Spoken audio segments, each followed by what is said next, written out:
Hey guys, on August 14th, VRChat released an update that messed with a lot of people's controllers, so this is how I, as a WMR user, have managed to work around the gestures and the object usage. So as we can see here, if I play around with my touchpad, gestures just aren't happening, hands are kind of stuck out. So let's go look at the control bindings, and this one's actually simple because someone else has already done the work for us. Alright, you're going to go to your SteamVR. Oh hey, it's me. We're going to go to this hamburger menu. We're going to hit settings. The settings should pop up. It'll probably say general. We're just going to click controllers. We're going to open up this binding UI, which also wants to hide from me for some reason. This is the same UI that you can bring up in your SteamVR overlay. This is probably your default. This is the official binding.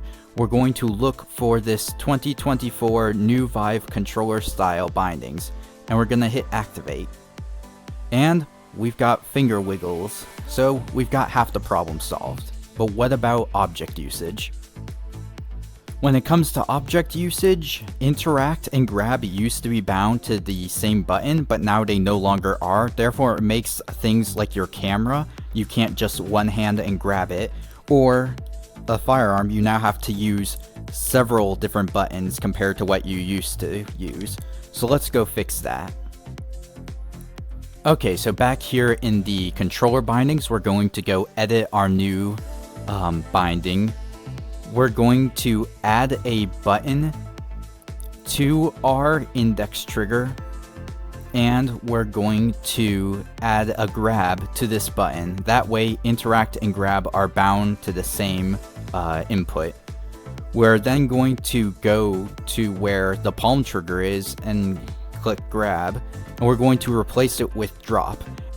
So now we'll do this to the other side.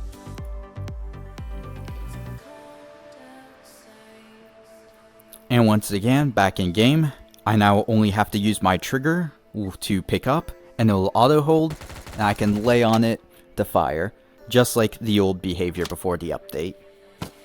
Additionally, I am also able to now hold and use the camera with only one hand instead of the two they were now asking us to use.